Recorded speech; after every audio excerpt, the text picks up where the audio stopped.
Psicologia Falada apresenta Ciência Psicológica, livro escrito por Michael Gazzaniga. Este audiolivro é uma produção independente sem fins lucrativos. Caso você veja valor no nosso trabalho, considere ser nosso apoiador, se inscrevendo no canal e deixando seu like. Para uma melhor experiência de imersão, tenha o texto em mãos e busque seus fones de ouvido.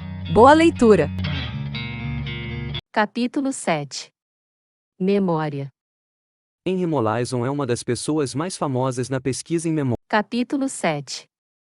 Memória. Henry Molaison é uma das pessoas mais famosas na pesquisa em memória. Ele nasceu em 1926 e morreu em uma casa de repouso em 2008. Do ponto de vista vital, porém, seu mundo parou em 1953, quando ele tinha 27 anos. Quando jovem, Molaison sofria de epilepsia grave. Todos os dias ele tinha várias convulsões, uma aflição que o impossibilitou de levar uma vida normal. As convulsões são um disparo aleatório descontrolado de grupos de neurônios e podem se espalhar pelo cérebro. As convulsões de Molaison se originavam nos lobos temporais do seu cérebro e de lá se espalhavam. Como os anticonvulsivantes disponíveis naquela época não eram capazes de controlar suas convulsões, a cirurgia era a única opção de tratamento. A lógica por trás dessa cirurgia foi que, se a parte de seu cérebro que causava as convulsões fosse removida, Molaison iria parar de tê-las. Em setembro de 1953, os médicos de Molaison removeram partes de seus lobos temporais mediais, incluindo o hipocampo. A cirurgia acalmou suas convulsões, mas teve um efeito colateral inesperado e muito infeliz.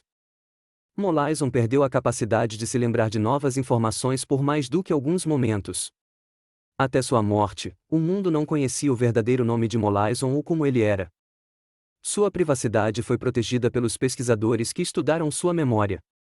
Henry Molaison, como era conhecido, nunca se lembrava do dia da semana, em que ano estava, ou sua idade. Ainda assim, ele era capaz de falar sobre sua infância, explicar as regras do beisebol e descrever os membros de sua família, coisas que ele já sabia no momento da cirurgia. De acordo com os psicólogos que o analisaram, seu QI era ligeiramente acima da média. Suas habilidades de raciocínio permaneceram intactas. Ele era capaz de manter uma conversa normal, desde que não fosse distraído, mas se esquecia da conversa em um minuto ou menos. A capacidade de Henry Molaison de manter uma conversa mostrou que ele ainda era capaz de se lembrar de coisas por curtos períodos. Afinal, para compreender o significado da linguagem falada, uma pessoa precisa se lembrar das palavras pronunciadas recentemente, como o início e o fim de uma frase. Mas Henry Molaison não parecia se lembrar de qualquer nova informação ao longo do tempo. Pessoas que trabalharam com ele, como a psicóloga Brenda Milner, que acompanhou seu caso por mais de 40 anos, tinham que se apresentar novamente a cada encontro. Como Henry Molaison dizia, todo dia é um novo dia. Por causa de sua profunda perda de memória, ele não se lembrava de nada de um minuto para o outro. Mas ele sabia que não se lembrava de nada. Como isso poderia ocorrer? O que enfim significava para Henry Molaison ter memória? O que é memória? Henry Molaison aprendia algumas coisas novas, embora ele não se desse conta de que as tinha aprendido. O mais impressionante é que ele aprendia novas tarefas motoras. Em uma série de testes, solicitou-se a ele que traçasse o contorno de uma estrela, enquanto observava sua mão em um espelho. A maior parte das pessoas tem um desempenho ruim nas primeiras vezes em que tenta essa difícil tarefa. Nos 3 dias consecutivos, Henry Molaison foi convidado a traçar a estrela 10 vezes. Seu desempenho melhorou ao longo dos 3 dias, e esse resultado indicou que ele tinha retido algumas informações sobre a tarefa.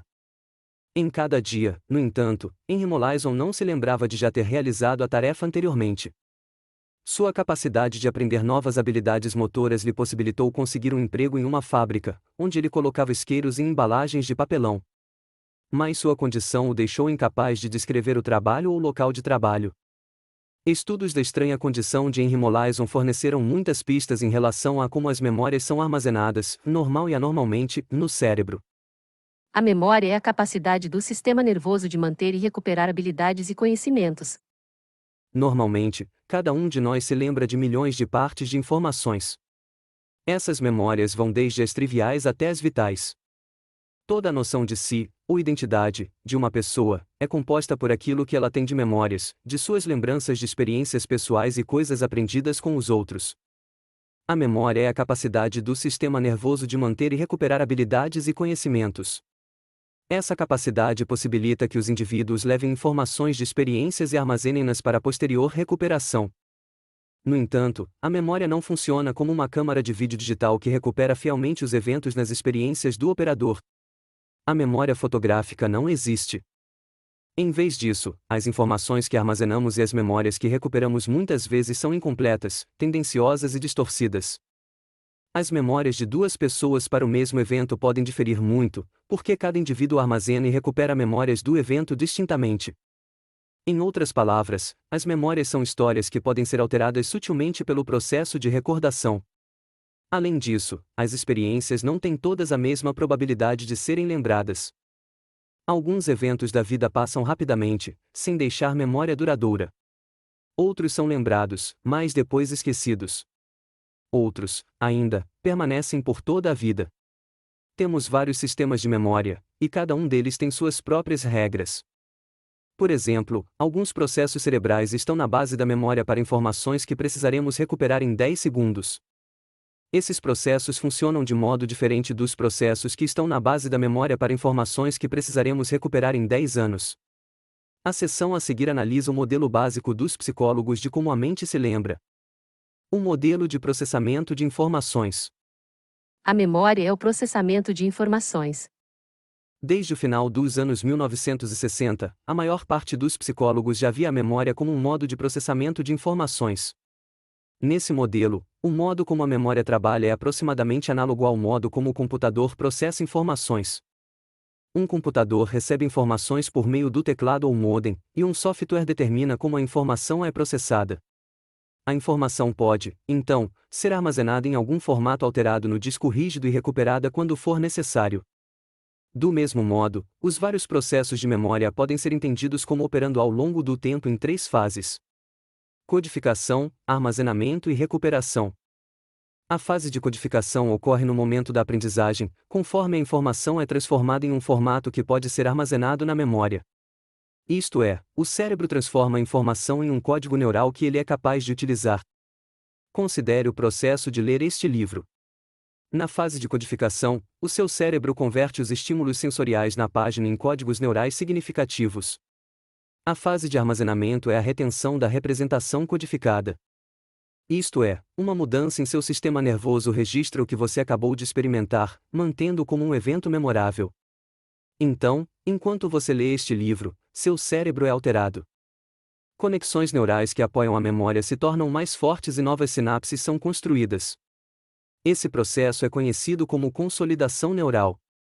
Por meio da consolidação, a informação codificada é guardada na memória. Pense nessa fase como semelhante a manter em mente o conteúdo que você lê durante o tempo de uma prova ou por mais tempo.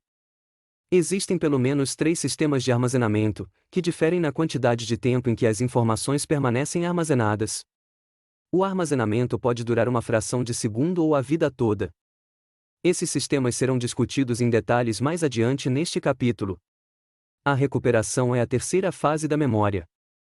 Essa fase consiste em procurar nas memórias armazenadas a fim de encontrar e trazer à mente quando for necessário uma memória previamente codificada e armazenada. Pense na recuperação como atrair o conteúdo de seu cérebro para uso a médio prazo, no exame final, ou em algum momento muito tempo depois da sua formatura, quando alguém lhe faz uma pergunta sobre psicologia. A memória é resultado da atividade do cérebro. Qual o papel da biologia no processamento das informações? Pesquisadores fizeram um enorme progresso, ao longo das 2 últimas décadas, na compreensão do que acontece no cérebro quando armazenamos e recuperamos memórias. Carl Lachey passou grande parte de sua carreira tentando descobrir em que parte do cérebro as memórias são armazenadas. O termo engrama, utilizado por Lachey, se refere ao local físico de armazenamento da memória, ou seja, o lugar onde a memória habita. Como parte de sua pesquisa, Lachey treinou camundongos para passar por um labirinto e, então, removeu diferentes áreas de seus córtices. Ao testar quanto da aprendizagem relacionada com o deslocamento pelo labirinto os camundongos retinham após a cirurgia, Lachey descobriu que o tamanho da área removida era o fator mais importante em predizer a retenção. A localização da área era muito menos importante. A partir desses achados, ele concluiu que a memória está distribuída por todo o cérebro, em vez de se limitar a algum local específico. Essa ideia é conhecida como equipotencialidade. Lasch estava certo quando disse que as memórias não são armazenadas em um local específico do cérebro. Contudo, em muitas outras maneiras, ele estava errado sobre como as memórias são armazenadas. Em 1949, o psicólogo Donald Ebb propôs que a memória resulta de alterações nas conexões sinápticas. No modelo de Ebb, as memórias são armazenadas em várias regiões do cérebro que estão ligadas por circuitos de memória. Quando um neurônio excita outro, ocorre alguma mudança que fortalece a conexão entre os dois. Posteriormente, o disparo de um neurônio se torna cada vez mais provável de causar o disparo do outro. Em outras palavras, células que disparam juntas se tornam mais conectadas. Lembre-se do capítulo 6, Aprendizagem, do trabalho de Eric Kandel usando a lesma do mar. Kandel mostrou que alterações no funcionamento da sinapse levam à habituação e à sensibilização. Sua pesquisa também mostrou que a armazenagem das informações a longo prazo resulta em desenvolvimento de novas ligações sinápticas entre os neurônios. Essa pesquisa apoia a ideia de que a memória resulta de alterações físicas em conexões entre os neurônios. Em outras palavras, Ebb tinha razão. A memória envolve a criação de circuitos neurais. Potenciação de longa duração. Na década de 1970, os pesquisadores descobriram a potenciação de longa duração, um processo que é essencial para a base neural da consolidação da memória. A palavra potenciar significa reforçar, tornar algo mais potente. A potenciação de longa duração consiste no reforço de uma conexão sináptica, fazendo com que os neurônios pós-sinápticos sejam mais facilmente ativados. A potenciação de longa duração serve como um modelo de como a plasticidade neural pode ser a base da memória. A potenciação de longa duração também apoia a afirmação de Ebb de que a aprendizagem resulta de um fortalecimento das conexões sinápticas entre neurônios que disparam juntos. Para demonstrar o processo, os pesquisadores primeiro estabeleceram que a estimulação de um neurônio com um único impulso elétrico leva a uma determinada quantidade de disparo em um segundo neurônio. Os pesquisadores então forneceram estimulação elétrica intensa ao primeiro neurônio. Por exemplo, eles poderiam dar-lhe 100 pulsos de eletricidade em um segundo. Por fim, administraram um único pulso elétrico ao primeiro neurônio e mediram o disparo do segundo neurônio. Se a potenciação de longa duração tivesse ocorrido, a estimulação elétrica intensa teria aumentado a probabilidade de que estimular o primeiro neurônio levaria ao aumento no disparo no segundo neurônio. A potenciação de longa duração altera o neurônio pós-sináptico de modo que ele seja mais facilmente ativado pelo neurônio pré-sináptico. Ao longo da última década, os pesquisadores fizeram progressos consideráveis no entendimento de como a potenciação de longa duração funciona. Um dos requisitos para isso é o receptor de NMDA. Esse tipo de receptor glutamatérgico tem uma propriedade especial. Ele se abre apenas se neurônios vizinhos dispararem ao mesmo tempo. O neurônio que dispara libera glutamato na sinapse, e esse neurotransmissor se liga aos receptores de NMDA no neurônio pós-sináptico. Por isso, a memória resulta de associações aprendidas que surgem por meio do disparo de neurônios próximos, dos quais pelo menos um dispara graças ao seu receptor de NMDA. A memória resulta do fortalecimento das conexões sinápticas entre as redes neuronais. O achado de que o receptor de NMDA está envolvido na potenciação de longa duração levou os pesquisadores a examinar os processos genéticos que podem influenciar a memória. Por exemplo, o neurocientista Joseph Tsin modificou os genes em camundongos para tornar os genes de receptores de NMDA mais eficientes. Quando testados em tarefas de memória convencionais, esses camundongos transgênicos tiveram um desempenho surpreendentemente bom, aprendendo novas tarefas com mais rapidez e mostrando aumento na memória. Os camundongos eram tão bons aprendizes que Tsin os chamou de camundongos Doji, com referência ao personagem da televisão norte-americana Doji ao ser um menino médico. Epigenética da memória. Uma nova pesquisa está mostrando que mecanismos epigenéticos são importantes para a memória. Lembre-se, do capítulo 3, que mecanismos epigenéticos controlam como o DNA é expresso. Um desses mecanismos epigenéticos envolve uma classe de enzimas chamada de HDAC, que inibe a expressão gênica. Há evidências emergentes de que o bloqueio da HDAC leva ao aumento da memória. Do mesmo modo, fármacos que bloqueiam a HDAC levam ao aumento da potenciação de longa duração. A ideia geral é que a da que serve como uma pastilha de freio molecular, que precisa ser liberada para que a memória ocorra. A menos que algo crítico aconteça no ambiente, a pastilha de freio molecular está ativada e nada é armazenado na memória. Os pesquisadores estão atualmente tentando compreender como eventos ambientais provocam a liberação desses freios moleculares. Poderíamos ser capazes de modificar a expressão genética humana, ativar os receptores de NMDA, ou ambos, para que as pessoas aprendessem mais rapidamente e se lembrassem melhor? Algumas empresas farmacêuticas estão explorando fármacos que podem atuar justamente dessa maneira. Se forem bem-sucedidos, esses tratamentos podem revelar-se úteis para o tratamento de pacientes com doenças como Alzheimer, que envolve principalmente déficits graves de memória. Essa área de pesquisa especialmente ativa está aumentando a nossa compreensão de como os genes, os neurotransmissores e o ambiente interagem para produzir a aprendizagem. Localizações físicas da memória. A memória envolve várias regiões do cérebro, mas nem todas essas regiões estão igualmente envolvidas. Ocorre uma grande quantidade de especialização neural. Em razão dessa especialização, diferentes regiões cerebrais são responsáveis pelo armazenamento de aspectos distintos da informação. Na verdade, os diferentes sistemas de memória usam regiões distintas. O fracasso de Lasch em encontrar as regiões do cérebro essenciais para a memória foi decorrente de, pelo menos, dois fatores. Primeiro, a tarefa do labirinto que ele usou para estudar a memória envolvia vários sistemas sensoriais, como a visão e o olfato. Assim, os camundongos podiam compensar a perda de um sentido utilizando outros. Em segundo lugar, Lasch não examinou áreas subcorticais, que agora são conhecidas por serem importantes para a retenção da memória. Ao longo das últimas 3 décadas, os pesquisadores identificaram várias regiões do cérebro que contribuem para a memória. Por exemplo, sabemos, por meio dos estudos com Henry Molaison, que regiões no interior dos lobos temporais, como o hipocampo, são importantes para a capacidade de armazenar novas memórias. Os lobos temporais são importantes para ser capaz de dizer o que você se lembra, mas são menos importantes para ações motoras envolvendo a memória.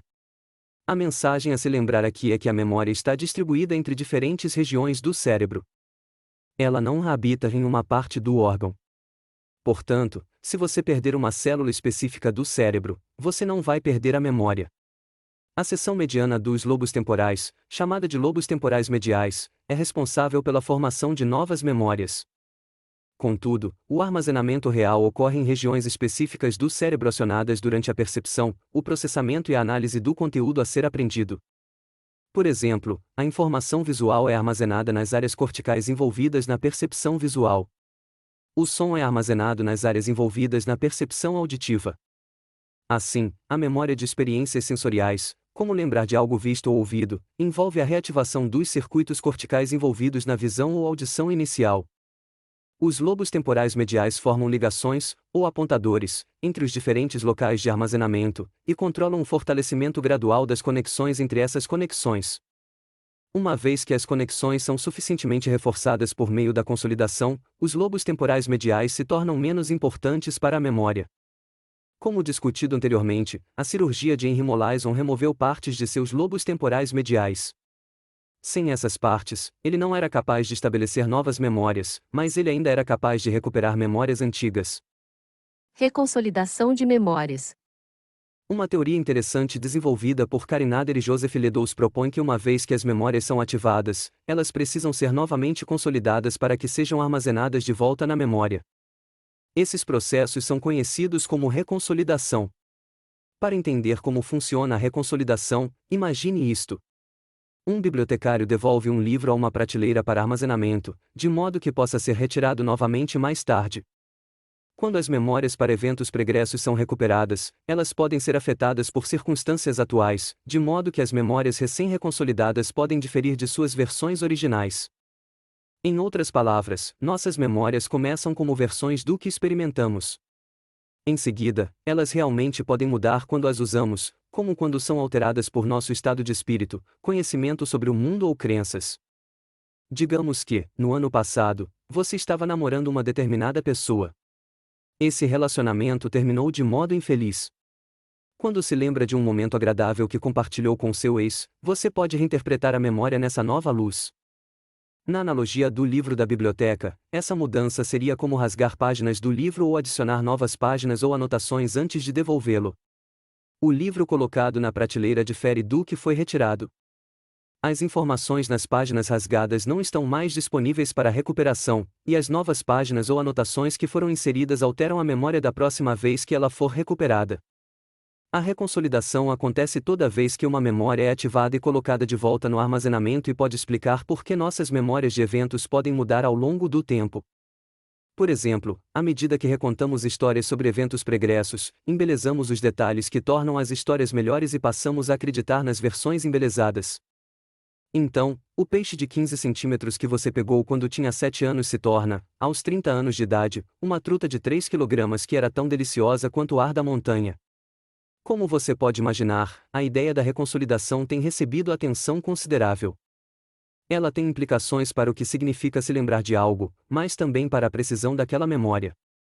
Ela abre a intrigante possibilidade de que as memórias ruins poderiam ser apagadas, ativando-as, e em seguida, interferindo em sua reconsolidação.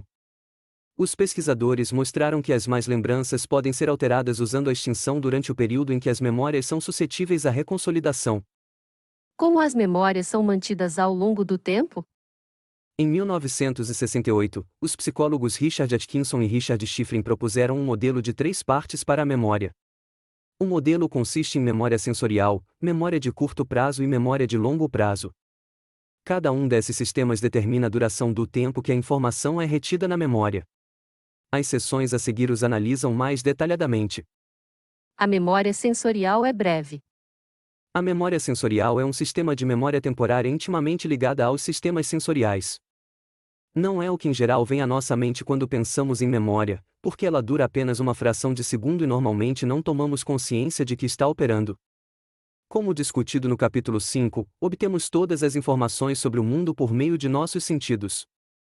Os nossos sistemas sensoriais transformam, ou alteram, as informações em impulsos neurais. Tudo o que lembramos, portanto, resultado de neurônios disparando no cérebro. Por exemplo, a memória de uma visão ou de um som é criada por intrincados padrões de atividade neuronal no cérebro. A memória sensorial ocorre quando uma luz, um som, um odor, um sabor ou uma impressão tátil deixam um rastro evanescente no sistema nervoso por uma fração de segundo. Quando olha para algo e rapidamente desvia o olhar, você pode imaginar brevemente a imagem e recordar alguns de seus detalhes. Quando alguém protesta, você não está prestando atenção em mim, muitas vezes você é capaz de repetir as últimas palavras que a pessoa falou, mesmo que estivesse pensando em outra coisa. A memória sensorial visual é chamada de memória icônica. A memória sensorial auditiva é chamada de memória ecoica. O psicólogo George Serling inicialmente propôs a existência de uma memória sensorial. Em um experimento clássico, 3 fileiras de letras eram mostradas em uma tela por 1/20 segundo. Os participantes foram convidados a recordar todas as letras. A maior parte das pessoas acreditava que tinha visto todas, mas era capaz de se recordar de apenas 3 ou 4. Isto é, no tempo que levou para citar as primeiras 3 ou 4, elas tinham esquecido das outras. Esses relatos sugeriram que os participantes tinham perdido muito rapidamente suas memórias do que exatamente tinham visto. Uma hipótese alternativa é que, naquela época, os participantes fossem capazes de codificar apenas uma linha de letras. Serling testou essa hipótese mostrando todas as letras exatamente como tinha feito antes, mas apresentando também um som de alta, média ou baixa frequência logo que as letras desapareciam. Um som de frequência alta significava que os participantes deveriam se lembrar das letras da linha superior, um som de frequência média significava que eles precisavam se lembrar das letras da linha do meio, e um som de frequência baixa significava que eles deveriam se lembrar das letras da linha inferior. Quando o som era emitido pouco depois de as letras desaparecerem, os participantes se lembravam corretamente de quase todas as letras da linha sinalizada. Porém, quanto maior o atraso entre o desaparecimento das letras e o som, pior era o desempenho dos participantes. Serling concluiu que a memória visual persistia durante cerca de 1/3 de segundo. Depois desse breve período, o traço de memória sensorial desaparecia progressivamente até que já não estava mais disponível. Nossas memórias sensoriais possibilitam experimentar o mundo como um fluxo contínuo, em vez de sensações distintas. Graças à memória icônica, quando você vira a cabeça, a cena passa sem problemas na frente de você, em vez de em beats bruscos. Sua memória retém as informações apenas por tempo suficiente para que você conecte uma imagem à próxima de uma maneira suave, que corresponda à maneira como os objetos se movem no mundo real. De modo semelhante, um projetor de cinema coloca uma série de imagens estáticas que se seguem rápido o suficiente para que sejam vistas como uma ação contínua. A memória de trabalho é ativa. Quando prestamos atenção em algo, a informação passa do armazenamento sensitivo à memória de curto prazo. Os pesquisadores inicialmente viam a memória de curto prazo simplesmente como um tampão ou local temporário. Lá, a informação verbal era ensaiada até que era armazenada ou esquecida. Posteriormente, os pesquisadores descobriram que a memória de curto prazo não é unicamente um sistema de armazenamento. Em vez disso, é uma unidade de processamento ativo que lida com vários tipos de informações. Um modelo mais contemporâneo da retenção de curta duração da informação é a memória de trabalho. Esse sistema de armazenamento retém e manipula ativamente várias porções de informações temporárias de diferentes fontes. Por exemplo, a memória de trabalho inclui sons, imagens e ideias. A informação permanece na memória de trabalho por cerca de 20 a 30 segundos. Em seguida, ela desaparece, a menos que você impeça ativamente que isso aconteça. Você retém a informação ao monitorá-la, ou seja, pensando nela ou ensaiando-a. Como exemplo, tente se lembrar de alguma informação nova. Memorize uma sequência sem sentido de letras, as consoantes X, C, J. Enquanto você continuar repetindo a sequência uma vez e outra, vai mantê-la na memória de trabalho. Mas, se parar de ensaiá-la, provavelmente vai esquecê-las rapidamente, afinal você é bombardeado com outros eventos que competem por sua atenção e pode não ser capaz de manter o foco. Tente se lembrar de novo de X, C, J. Dessa vez, conte de trás para frente em grupos de 3 a partir de 309. A maior parte das pessoas acha difícil lembrar das consoantes sem sentido depois de alguns segundos contando de trás para frente, porque a contagem impede o ensaio da cadeia de letras. Quanto mais tempo as pessoas passam contando, menos capazes serão de se lembrar das consoantes. Depois de apenas 18 segundos contando, a maioria recorda muito mal das consoantes. Esse resultado indica que a memória de trabalho dura menos de meio minuto sem um ensaio contínuo como uma maneira de se lembrar. Os pesquisadores demonstraram como a memória de trabalho é atualizada para se lembrar de novas informações. Por exemplo, suponha que é informado a um gerente de restaurante que ele deve esperar por 20 pessoas para o jantar. Se, posteriormente, é informado de que mais 5 pessoas estão vindo, o gerente precisa recuperar o número original, transformá-lo por meio da adição de 5 e, em seguida, substituir o número novo pelo antigo na memória de trabalho. Esses três processos, recuperação, transformação e substituição, fazem contribuições distintas e independentes para atualizar o conteúdo da memória de trabalho. Às vezes, é necessário apenas um desses processos para tal atualização. Por exemplo, se o gerente está esperando 20 pessoas para jantar, mas é dito que haverá 25, ele não precisa recuperar o número original nem transformá-lo. Ele só precisa substituí-lo pelo número novo na memória de trabalho. Extensão da memória e recordação em blocos. Por que novos itens na memória de trabalho interferem na recuperação de itens mais antigos? A memória de trabalho pode conter uma quantidade limitada de informações. O psicólogo cognitivo George Miller observou que o limite geralmente é de 7 itens. Esse valor é chamado de extensão da memória. Uma pesquisa mais recente sugere que a estimativa de Miller pode ser demasiadamente alta e que a memória de trabalho pode ser limitada a apenas 4 itens. A extensão da memória também varia entre os indivíduos. Como resultado, alguns testes de inteligência usam a extensão da memória como parte da medida do QI. A capacidade da memória de trabalho aumenta conforme as crianças se desenvolvem e diminui com o avanço da idade. Pesquisadores tentaram aumentar a memória de trabalho por meio de exercícios de treinamento, com a esperança de que os exercícios aumentariam a inteligência.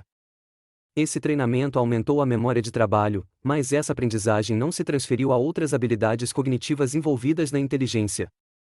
Como a memória de trabalho é limitada, você pode esperar que quase todo mundo tenha grande dificuldade para se lembrar de uma sequência de letras como B, C, P, H, D, N, Y, U, M, A, U, C, L, A, B, A, M, I, T. Essas 19 letras preencheriam até mesmo a maior extensão da memória. Mas e se organizarmos a informação em unidades menores e significativas? Por exemplo, B, C, P, H, D, N, Y, U, M, A, U, C, L, A, B, A, M, I, T. Nesse caso, As letras são separadas de modo a produzir siglas que representam universidades e graus acadêmicos. Essa organização faz com que sejam muito mais fáceis de lembrar, por duas razões. Primeiro, a extensão da memória é limitada a 7 itens, provavelmente menos. Os itens podem ser letras ou grupos de letras, números ou grupos de números, palavras ou até mesmo conceitos. Em segundo lugar, unidades significativas são mais fáceis de lembrar do que unidades sem sentido. Esse processo de quebrar a informação em unidades significativas é conhecido como recordação em blocos. Quanto mais eficiente a formação de blocos de informação, mais você é capaz de se lembrar. Jogadores de xadrez experientes que veem um cenário em um tabuleiro, mesmo que por alguns segundos, depois são capazes de reproduzir o arranjo exato das peças. Eles podem fazer isso porque instantaneamente segmentaram o tabuleiro em subunidades significativas com base em suas experiências pregressas com o jogo. Contudo, se as peças são dispostas de maneiras que não fazem sentido em termos de xadrez, os especialistas não são melhores do que os novatos em reproduzir o tabuleiro. Em geral, quanto maior a sua experiência com o conteúdo, mais eficientemente você é capaz de segmentar as informações em blocos, portanto, mais você é capaz de se lembrar. A memória de longo prazo é relativamente permanente. Quando as pessoas falam sobre memória, geralmente estão se referindo ao armazenamento relativamente permanente da informação. A memória de longo prazo. Na analogia com o computador apresentada anteriormente, a memória de longo prazo é como o armazenamento de informações em um disco rígido. Quando você pensa na capacidade da memória de longo prazo, tente quantificar tudo o que sabe e tudo o que é provável que você conheça em sua vida. É difícil imaginar qual poderia ser esse número, porque você sempre pode aprender mais. Ao contrário do armazenamento de computador, a memória de longo prazo humana é praticamente ilimitada. Ela possibilita que você se lembre de rimas da infância, significados e grafias de palavras que raramente usa, o que comeu no almoço ontem, e assim por diante. Distinção entre a memória de longo prazo e a memória de trabalho. A memória de longo prazo se distingue da memória de trabalho em dois aspectos importantes. Ela tem uma duração mais longa e uma capacidade muito maior. Contudo, existe uma controvérsia quanto ao fato de a memória de longo prazo representar um tipo realmente diferente de armazenamento de memória em relação à memória de trabalho. A evidência inicial de que a memória de longo prazo e a memória de trabalho são sistemas separados veio de pesquisas que solicitavam às pessoas que se lembrassem de longas listas de palavras. A capacidade de recordação dos itens da lista dependia da ordem de apresentação. Isto é, os itens apresentados no início ou no final da lista eram mais bem lembrados do que aqueles apresentados no meio dela. Esse fenômeno é conhecido como efeito da posição na série. Esse efeito consiste efetivamente em dois efeitos separados. O efeito de primazia se refere à melhor memória que as pessoas têm para itens apresentados no início da lista. O efeito de recência se refere à melhor memória para os itens mais recentes, aqueles que estão no final da lista. Uma explicação para o efeito da posição na série depende de uma distinção entre a memória de trabalho e a memória de longo prazo. Quando os participantes da pesquisa estudavam uma longa lista de palavras, eles ensaiavam mais os primeiros itens. Como resultado, é essa informação que é transferida para a memória de longo prazo. Em contrapartida, os últimos itens ainda estão na memória de trabalho quando os participantes precisam recordar as palavras imediatamente após lê-las. Em alguns estudos, há um atraso entre a apresentação da lista e a tarefa de recordação. Esses atrasos não interferem no efeito de primazia, mas interferem no efeito de recência. Seria de se esperar que esse resultado no efeito de primazia envolvesse a memória de longo prazo e o efeito de recência envolvesse a memória de trabalho. Contudo, o efeito de recência pode não estar inteiramente relacionado com a memória de trabalho. Você provavelmente se lembra melhor de sua última aula do que das aulas que frequentou antes. Se você tivesse que recordar os ex-presidentes ou ex-primeiros ministros de seu país, provavelmente se lembraria mais facilmente dos primeiros e dos mais recentes e teria mais dificuldade para se lembrar daqueles que vieram no meio. Você provavelmente não manteria na memória de trabalho as informações sobre suas aulas ou líderes mundiais. Talvez o melhor suporte para a distinção entre a memória de trabalho e a memória de longo prazo venha de estudos de caso como o de Henry Molaison, o paciente descrito no início deste capítulo. Seu sistema de memória de trabalho era perfeitamente normal, como mostrado por sua capacidade de manter o controle em uma conversa enquanto permanecesse ativamente envolvido nela. Grande parte do seu sistema de memória de longo prazo estava intacto, uma vez que ele se lembrava de eventos que haviam ocorrido antes de sua cirurgia.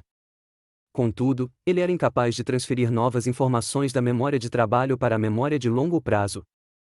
Em outro caso, um homem de 28 anos, vítima de um acidente que levou a danos no lobo temporal esquerdo, tinha uma memória de trabalho extremamente ruim, com uma extensão de apenas 1 ou 2 itens. No entanto, ele tinha uma memória de longo prazo perfeitamente normal. Se lembrava muito bem de eventos do dia a dia e tinha conhecimento razoável de eventos que haviam ocorrido antes de sua cirurgia. De alguma maneira, apesar do gargalo em sua memória de trabalho, ele recuperava informações da memória de longo prazo relativamente bem. Esses estudos de casos demonstram que a memória de trabalho pode ser separada da de longo prazo. Ainda assim, os dois sistemas de memória são altamente interdependentes, pelo menos na maior parte de nós. Por exemplo, para segmentar informações na memória de trabalho, as pessoas precisam formar conexões significativas com base nas informações armazenadas na memória de longo prazo. O que fica na memória de longo prazo? Prestar atenção é uma maneira de armazenar informações na memória sensorial ou memória de trabalho. Para armazenar informações de modo mais permanente, precisamos levar essa informação à memória de longo prazo. Normalmente, no decorrer de nossas vidas diárias, nos envolvemos em muitas atividades e somos bombardeados por informações. Algum tipo de sistema de filtragem deve restringir o que vai para a memória de longo prazo. Os pesquisadores forneceram várias possíveis explicações para esse processo. Uma possibilidade é que a informação entre em armazenamento permanente por meio do ensaio. Para que nos tornemos proficientes em qualquer atividade, é preciso praticar. Quanto mais vezes você repete uma ação, mais fácil é executar essa ação. As habilidades motoras, como aquelas usadas para tocar piano, jogar golfe e dirigir, se tornam mais fáceis com a prática. As memórias são fortalecidas com a recuperação, de modo que uma maneira de tornar as memórias duráveis é praticar a recuperação. Uma pesquisa recente em salas de aula mostrou que testes repetidos que incluam a prática de recuperação são uma boa maneira de fortalecer memórias. Isso é ainda melhor do que gastar a mesma quantidade de tempo analisando informações que você já leu. Em um estudo recente, um grupo de estudantes leu um trecho de texto com 276 palavras sobre as lontras do mar e, em seguida, praticou recuperando os itens usando a recordação livre. Um segundo grupo estudou as informações em 4 períodos de estudo de 5 minutos. E um terceiro grupo fez mapas conceituais para organizar as informações ligando ideias diferentes. O tempo de estudo foi o mesmo para cada grupo. Uma semana mais tarde, os estudantes fizeram um teste final. Aqueles que praticaram a recuperação da informação tiveram a melhor pontuação. O ensaio é uma maneira de mandar algumas informações para a memória de longo prazo, mas simplesmente repetir algo muitas vezes não é um bom método para armazenar a informação na memória. Afinal, às vezes temos uma memória muito ruim para objetos que são altamente familiares. Apenas ver algo inúmeras vezes não necessariamente nos possibilita recordar seus detalhes. Por exemplo, peça a um norte-americano que descreva os detalhes sobre a cara de uma moeda de 1 centavo ou uma nota de $10. Mesmo que ele possa dizer quem é retratado na moeda, provavelmente não saberá se o indivíduo está voltado para a esquerda ou para a direita. Essa perda de informação na memória mostra bem como funcionam a atenção e a memória.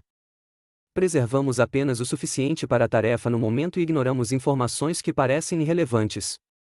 Você sabia que a moeda de 1 centavo e a nota de $10 são incomuns entre o dinheiro norte-americano? Em geral, as informações sobre um ambiente que ajudam a nos adaptarmos a ele são suscetíveis de transformação na memória de longo prazo. Dos bilhões de experiências sensoriais e pensamentos que temos a cada dia, queremos armazenar apenas as informações úteis, a fim de nos beneficiarmos da experiência. Lembrar que uma nota de $10 é dinheiro e ser capaz de reconhecer uma quando a vemos é muito mais útil do que ser capaz de lembrar de suas características específicas, a menos que você receba notas falsas e precise separá-las das autênticas. A teoria da evolução ajuda a explicar como decidimos antecipadamente quais informações serão úteis. A memória nos possibilita usar as informações de maneiras que auxiliem na reprodução e na sobrevivência. Por exemplo, os animais que são capazes de usar as experiências pregressas para aumentar as suas chances de sobrevivência têm uma vantagem seletiva em relação àqueles que não conseguem aprender com experiências pregressas. Reconhecer um predador e lembrar de uma rota de fuga ajudará a evitar que um animal seja comido. Por conseguinte, lembrar-se de quais objetos são comestíveis, quais pessoas são amigas e quais são inimigas e como chegar a casa geralmente não é um desafio para as pessoas com sistemas de memória intactos, mas é fundamental para a sobrevivência. Como são organizadas as informações na memória de longo prazo? Imagine se uma biblioteca colocasse cada um dos seus livros onde quer que houvesse espaço livre em uma prateleira. Para encontrar um determinado volume, um bibliotecário precisaria procurar no livro de inventário. Assim como esse armazenamento aleatório não funcionaria bem para livros, não funcionaria bem para memórias. Quando um evento ou alguma informação é suficientemente importante, você quer se lembrar dele permanentemente. Assim, precisa armazená-lo de uma maneira que lhe possibilita recuperá-lo mais tarde. A seção a seguir discute os princípios da organização da memória de longo prazo. O armazenamento de longo prazo é baseado no significado. Como discutido no capítulo 5, as experiências perceptivas são transformadas em representações no cérebro. Essas representações são então armazenadas em redes neuronais. Por exemplo, quando o sistema visual detecta um animal de 4 patas peludo, e seu sistema auditivo ouve latidos, você detecta um cão. O conceito de cão é uma representação mental para uma categoria de animais que compartilha certas características, como latir e ter pelos. Você não tem uma pequena imagem de um cão armazenado em sua cabeça. Em vez disso, você tem uma representação mental. A representação mental de cão difere daquela de gato, mesmo que os dois sejam semelhantes em muitos aspectos. Você também tem representações mentais de ideias complexas e abstratas, incluindo crenças e sentimentos. As representações mentais são armazenadas de acordo com seu significado. No início de 1970, os psicólogos Fergus Craig e Robert Locard desenvolveram uma influente teoria da memória baseada na profundidade do processamento mental. De acordo com seu modelo de níveis de processamento, quanto mais profundamente um item era codificado, mais significado ele tinha e mais bem era lembrado. Craig e Locard propuseram que os diferentes tipos de ensaio levam a diferentes níveis de codificação. O ensaio de manutenção consiste simplesmente em repetir o item uma vez e outra. O ensaio elaborativo codifica a informação de modo mais significativo, como pensar sobre o item conceitualmente ou decidir se ele se refere a si mesmo. Em outras palavras, nesse tipo de ensaio, elaboramos sobre informações básicas ao ligá-las aos conhecimentos da memória de longo prazo. Como atua o modelo de níveis de processamento? Suponha que você exiba aos participantes da pesquisa uma lista de palavras, e em seguida, lhes peça que façam uma das 3 coisas a seguir. Você pode pedir-lhes para fazer um julgamento visual sobre com o que cada palavra se parece. Por exemplo, está impressa em letras maiúsculas ou minúsculas? Você pode pedir-lhes que façam um julgamento acústico sobre o som de cada palavra. Será que rima com barco? Ou pode pedir-lhes que façam um julgamento semântico sobre o significado de cada palavra. Ela se encaixa na frase. Eles tiveram que atravessar o para chegar ao castelo? Uma vez que os participantes tiverem completado a tarefa, você lhes pede que recordem tantas palavras quanto possível. Você vai descobrir que as palavras processadas em um nível mais profundo, com base no significado, são mais lembradas. Estudos de imagem cerebral mostraram que a codificação semântica ativa mais regiões do cérebro do que a codificação superficial e que essa maior atividade do cérebro está associada a uma melhor memória. Os esquemas fornecem uma estrutura organizacional. Se as pessoas armazenam as memórias pelo significado, como elas determinam o significado de determinadas memórias? A recordação em blocos, discutida anteriormente, é uma boa maneira de codificar grupos de itens para a memorização. Quanto mais significativas as porções, mais bem elas serão lembradas. As decisões sobre como segmentar informações dependem de esquemas. Trata-se de estruturas na memória de longo prazo que nos ajudam a perceber, organizar, processar e usar informações. À medida que classificamos as informações recebidas, os esquemas guiam nossa atenção às características relevantes de um ambiente. Graças aos esquemas, construímos novas memórias ao preencher buracos em memórias existentes, negligenciar informações inconsistentes e interpretar o significado com base em experiências pregressas. No capítulo 8, você vai aprender mais sobre esquemas e como eles representam as informações. A ideia básica é que eles fornecem estruturas para a compreensão dos eventos no mundo. Por exemplo, você tem um esquema para compras em mercados dos Estados Unidos. Esse esquema provavelmente inclui carrinhos de compras, opções abundantes e preços fixos. Você pode esperar escolher suas próprias frutas e legumes na seção do produto. Você aprendeu o esquema do mercado com a experiência. Ele possibilita que você preveja facilmente e navegue com experiência pelo mercado. Contudo, os esquemas podem apresentar vieses de como a informação é codificada. Esse viés ocorre em parte porque a cultura os influencia fortemente. Seu esquema de mercado não será tão útil quando for ao mercado na França, onde você não pode tocar o produto, ou no Marrocos, onde você precisa pechinchar os preços. Você pode aprender essas diferenças da maneira mais difícil, cometendo erros. Em uma demonstração clássica da codificação tendenciosa realizada no início de 1930, o psicólogo Frederick Bartlett pediu a participantes britânicos que ouvissem o conto popular Canadian First Nations. A história envolvia experiências sobrenaturais, e era difícil de entender para quem não estava familiarizado com tais contos. 15 minutos depois, Bartlett pediu aos indivíduos que repetissem a história exatamente como a tinham ouvido. Os participantes alteraram muito a história e a alteraram de modo consistente, de maneira que fizesse sentido de seu próprio ponto de vista cultural.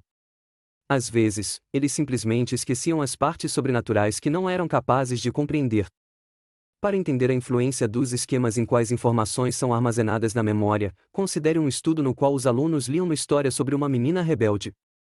Alguns participantes foram informados de que a protagonista da história era Helen Keller, que ficou famosa por ter superado suas muitas deficiências quando criança. Outros foram informados de que se tratava de Carol Harris, um nome inventado.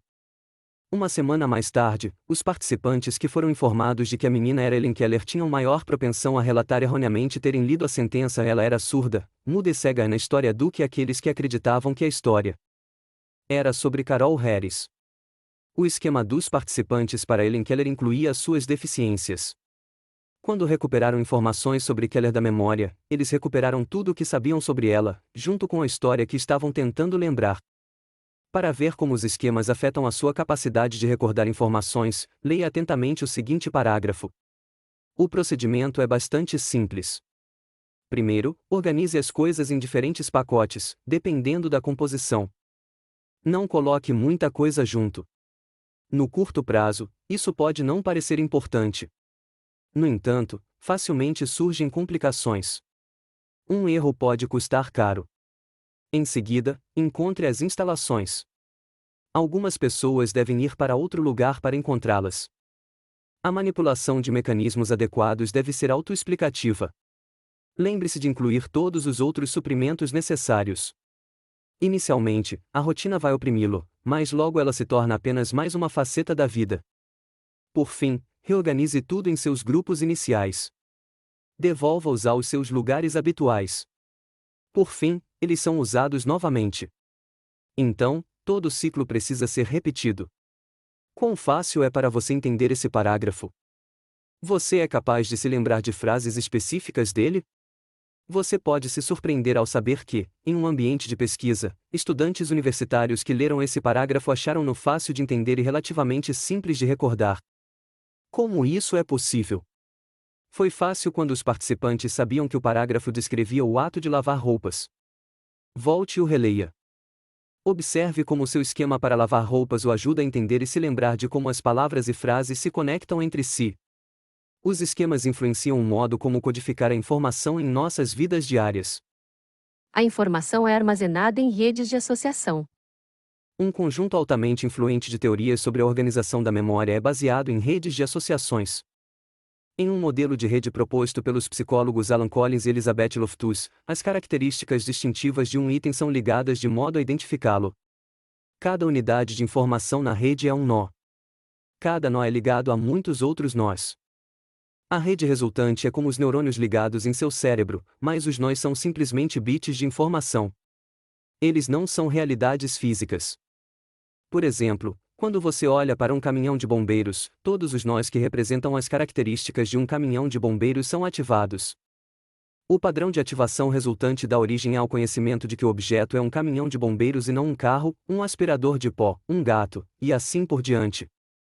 Uma característica importante dos modelos de redes é que a ativação de um nó aumenta a probabilidade de que os nós intimamente associados também sejam ativados.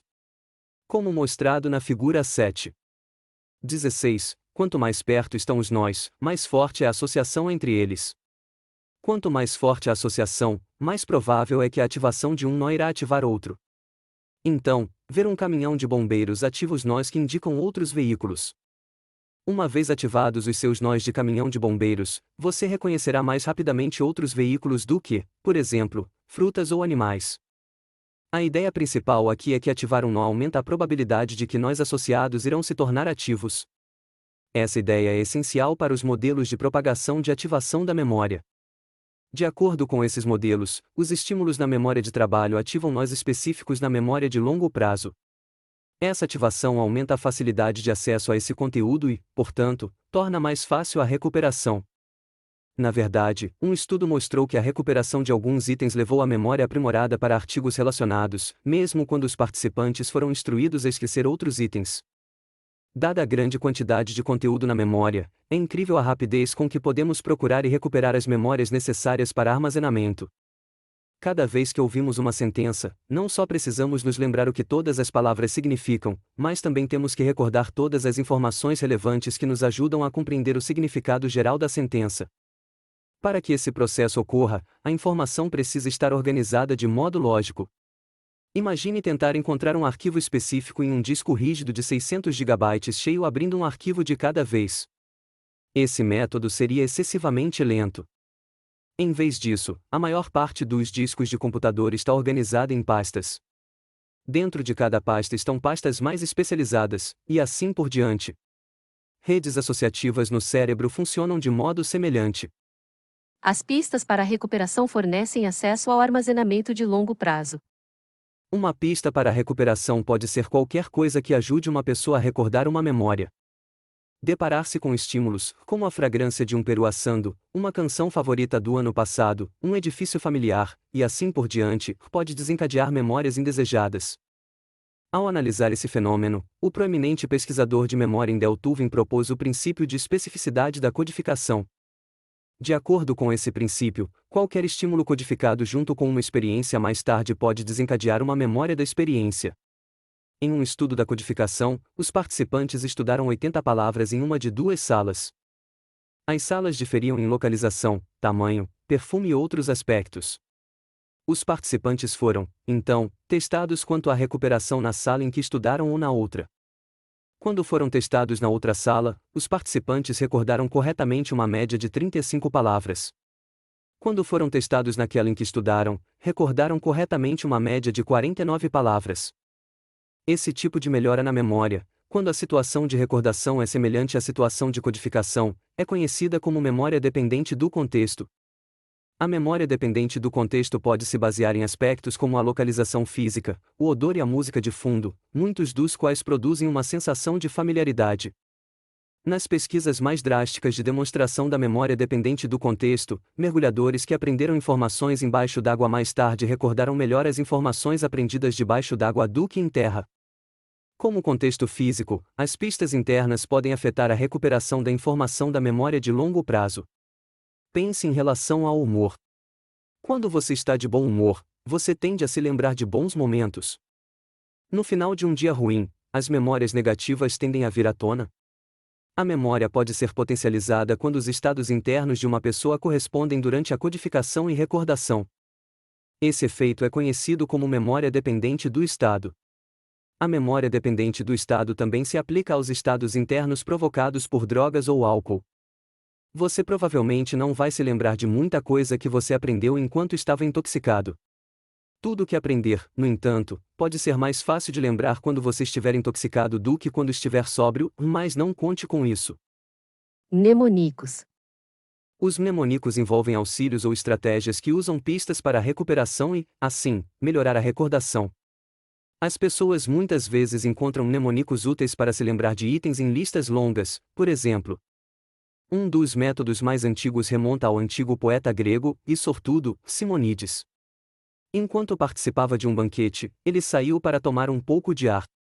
Momentos depois, o teto desabou sobre seus companheiros de jantar e os matou. Ao visualizar onde as pessoas estavam sentadas à mesa do banquete, ele conseguia se lembrar de quem estava morto.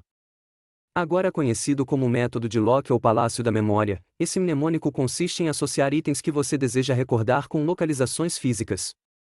Suponha que você queira lembrar os nomes dos colegas que acabou de conhecer. Em primeiro lugar, você pode visualizar itens de vários lugares de sua rota normal pelo campus ou pode visualizar partes da distribuição física de algum local familiar, como o seu quarto. Então, você associaria os nomes de seus colegas com os itens ou peças que você visualizou. Você pode imaginar Justin subindo no seu armário, Malia sentada em uma cadeira e Anthony se escondendo debaixo da cama. Quando mais tarde precisar lembrar os nomes, você visualiza o seu quarto e recupera a informação associada a cada peça de mobiliário. O jornalista Joshua Foer utilizou esse método quando competiu no Campeonato de Memória dos Estados Unidos em 2006. Durante a competição, uma das tarefas de Foer foi memorizar a ordem de 2 baralhos de cartas.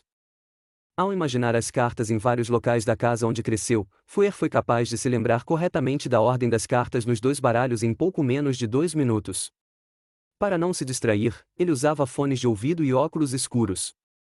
Estratégias como essas possibilitam que as pessoas se destaquem em concursos de memória.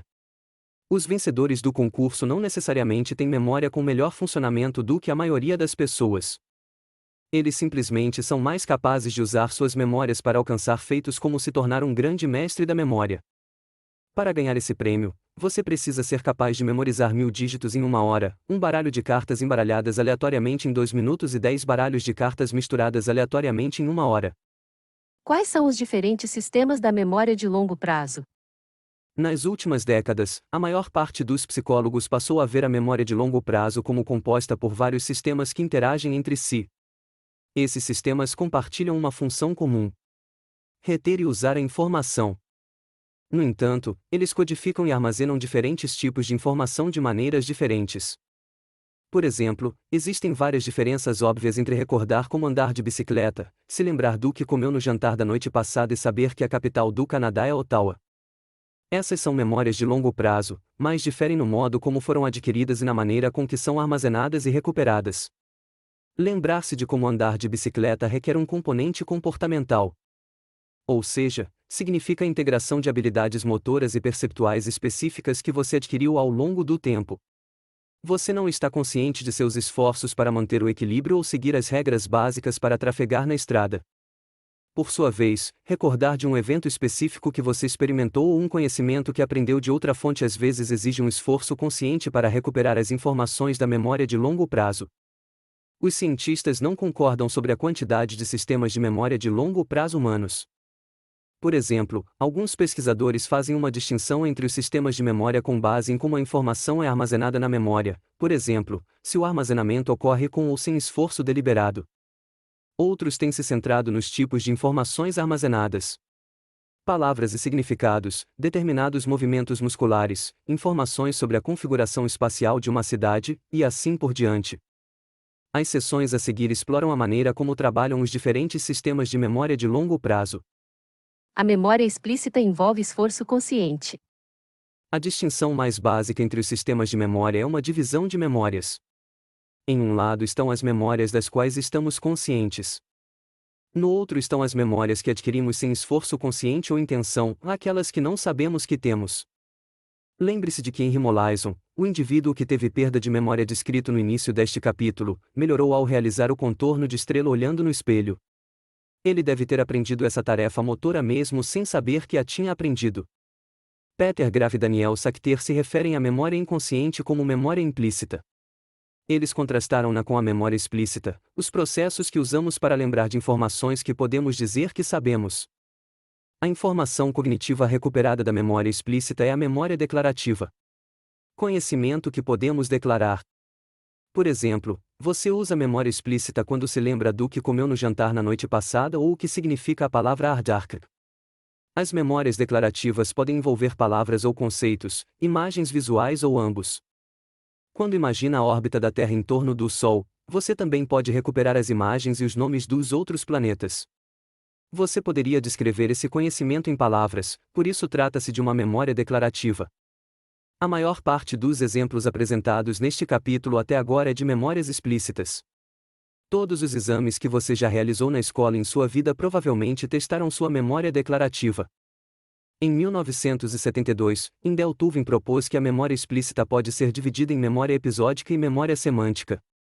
A memória episódica consiste em experiências pregressas de uma pessoa e incluiu informações sobre o tempo e lugar em que as experiências ocorreram. Se você for capaz de se lembrar de aspectos do seu aniversário de 16 anos, por exemplo, como onde estava e o que fez, essas informações são parte de sua memória episódica. A memória semântica consiste no conhecimento de fatos independentes da experiência pessoal. Você pode não se lembrar de onde ou quando aprendeu isso, mas você o sabe. Por exemplo, as pessoas sabem o que é GO, conhecem as capitais de países que nunca visitaram, e até mesmo pessoas que nunca jogaram beisebol sabem que 3 strikes significam que o rebatedor está fora. Os cientistas aprenderam muito sobre a memória normal estudando pessoas como Henry Molaison que têm distúrbios de memória. As evidências de que os sistemas episódico e semântico de memória explícita são distintos podem ser encontradas em casos de lesão cerebral em que a memória semântica está intacta, embora a episódica esteja prejudicada. Pesquisadores encontraram esse padrão de memória anormal em 3 crianças britânicas que haviam sofrido uma lesão cerebral. Uma sofreu o dano durante um parto difícil. As outras 2 o tiveram durante a primeira infância. As 3 desenvolveram má memória para obter informações episódicas. Quando crianças, elas tinham problema para descrever o que tinham comido no almoço, o que estavam assistindo na televisão há 5 minutos ou o que fizeram durante as férias de verão. Os pais relataram que elas precisavam ser constantemente monitoradas para garantir que se lembrassem de coisas como ir à escola. Notavelmente, essas 3 crianças frequentavam escolas regulares e tinham um desempenho razoavelmente bom. Além disso, ao serem testadas quando adultos jovens, seu QI estava dentro do intervalo normal. Elas aprenderam a falar e ler e eram capazes de se lembrar de muitos fatos. Por exemplo, quando perguntadas quem foi Martin Luther King Jr., uma das crianças testadas aos 19 anos respondeu um norte-americano que lutou pelos direitos dos negros, líder dos direitos negros na década de 1970, foi assassinado. Essas 3 crianças, então, eram capazes de codificar e recuperar informações semânticas, mesmo que não conseguissem se lembrar de suas próprias experiências pessoais. A memória implícita ocorre sem esforço deliberado. A memória implícita consiste em memórias que ocorrem sem que se tenha conhecimento delas. Em outras palavras, você não é capaz de colocar essas memórias em palavras. O condicionamento clássico usa a memória implícita. Por exemplo, se você sempre fica alegre enquanto ouve música nos momentos de lazer, pode ter associações pregressas entre os momentos de lazer e se divertir. Essas associações são memórias implícitas. As memórias implícitas não requerem atenção consciente. Elas acontecem automaticamente, sem esforço deliberado. Suponha que, enquanto você dirige, percebe que passou um tempo sonhando acordado e não tem nenhuma memória episódica dos últimos minutos. Durante esse tempo, você usou memórias implícitas de como dirigir e para onde estava indo. Assim, não bateu o carro nem foi na direção errada. Esse tipo de memória implícita é chamada de memória de procedimento, ou memória motora. Trata-se de habilidades, hábitos e outros comportamentos motores utilizados para alcançar metas, como coordenar os movimentos musculares para andar de bicicleta, esqui, patins, remar um barco ou seguir as regras da estrada ao dirigir um automóvel. Você se lembra de parar quando vê uma luz vermelha porque aprendeu a fazê-lo, e pode ir para casa em uma rota específica sem sequer pensar nisso. As memórias de procedimento geralmente são tão inconscientes que a maior parte das pessoas acha que pensar conscientemente sobre comportamentos automáticos interfere na produção harmoniosa desses comportamentos. A próxima vez que você estiver andando de bicicleta, tente pensar em cada etapa envolvida no processo. Que efeitos o pensamento tem? Pensar em ações automáticas é o que às vezes leva os atletas a ficarem sufocados sob pressão enquanto miram um lance livre no basquete, armam uma tacada a curta distância no golfe ou aterrissam depois de um salto triplo na patinação no gelo. Mas as memórias de procedimento são muito resistentes ao declínio. Depois que você aprende a andar de bicicleta ou a patinar no gelo, é provável que, a menos que você sofra algum dano cerebral, você sempre seja capaz de fazê-lo. A memória implícita interfere em nossas vidas de maneiras sutis, como quando nossas atitudes são influenciadas pela aprendizagem implícita. Por exemplo, você pode gostar de alguém porque ele ou ela lembra outra pessoa de que gosta, mesmo que você não tenha conhecimento da conexão. Os anunciantes confiam na memória implícita para influenciar nossas decisões de compra. A exposição constante a nomes de marcas nos torna mais propensos a pensar nelas quando compramos produtos. Se você está querendo uma determinada marca de algo, pode estar se lembrando de propagandas dessa marca, mesmo que não seja capaz de recordar os detalhes. Nossa formação implícita de atitudes pode afetar nossas crenças sobre pessoas, como se uma determinada pessoa é famosa. Pergunte a si mesmo: Richard Schifrin é famoso? Tente pensar por um segundo em como você o conhece. Se você pensou que ele era famoso, pode ter se lembrado de que Schifrin foi um dos psicólogos que introduziu o modelo de memória sensorial, memória de curto prazo e memória de longo prazo. Alternativamente, você pode se lembrar de ter lido seu nome, mesmo que não seja capaz de lembrar onde. Ao estudar o que ele chamou de efeito da falsa fama, o psicólogo Larry Jacob pediu aos participantes da pesquisa que lessem em voz alta uma lista de nomes. Eles foram informados de que o projeto de pesquisa era sobre a pronúncia. No dia seguinte, Jacob pediu às mesmas pessoas que participassem de um estudo aparentemente não relacionado. Dessa vez, eles foram convidados a ler uma lista de nomes e decidir se cada pessoa era famosa ou não. Os participantes julgaram erroneamente alguns dos nomes no dia anterior como de pessoas famosas. Eles sabiam que tinham ouvido os nomes antes, mas provavelmente não conseguiam se lembrar de onde, então a memória implícita os levou a assumir que os nomes conhecidos eram de pessoas famosas. A memória prospectiva consiste em se lembrar de fazer algo. Quando você vir Juan, peça-lhe que me ligue, ok? E não se esqueça de comprar leite. Ao contrário dos outros tipos de lembranças discutidas até agora neste capítulo, a memória prospectiva é orientada para o futuro. Isso significa que uma pessoa se lembra de fazer alguma coisa em algum momento futuro. Em um estudo da memória prospectiva, os participantes tinham que aprender uma lista de palavras. Em uma condição, eles também tinham que se lembrar de fazer algo, como pressionar uma tecla quando viam uma determinada palavra. O grupo que tinha que se lembrar de fazer algo levou mais tempo para aprender a lista do que o grupo controle, o qual aprendeu a mesma lista de palavras, mas que não tinha que se lembrar de fazer coisa alguma. A memória prospectiva envolve tanto processos automáticos quanto controlados. Como discutido no capítulo 4, os processos automáticos ocorrem sem consciência nem intenção. Às vezes, uma pista para a recuperação ocorre em um ambiente específico. Por exemplo, ver Juan pode desencadear automaticamente a sua memória para que você se lembre sem esforço de lhe dar o recado. Às vezes, ambientes específicos não têm pistas óbvias para a recuperação de determinadas memórias potenciais. Por exemplo, você pode não encontrar uma pista para a recuperação de se lembrar de comprar leite. Lembrar-se de comprar leite pode exigir algum lembrete contínuo enquanto você volta para o seu dormitório, mesmo que você não esteja ciente dele. A memória prospectiva para eventos sem pistas para a recuperação é o motivo pelos quais os post-its são tão populares. Nesse caso, você pode colocar um post-it dizendo comprar leite em seu caderno ou no volante do carro. Ao ativar sua memória, o lembrete o ajuda a evitar o esforço de lembrar. Para um lembrete ainda mais urgente, você pode configurar o alarme do telefone celular ou calendário eletrônico. Quando a memória falha. Além de lembrar de eventos e informações, as pessoas também falham em se lembrar deles.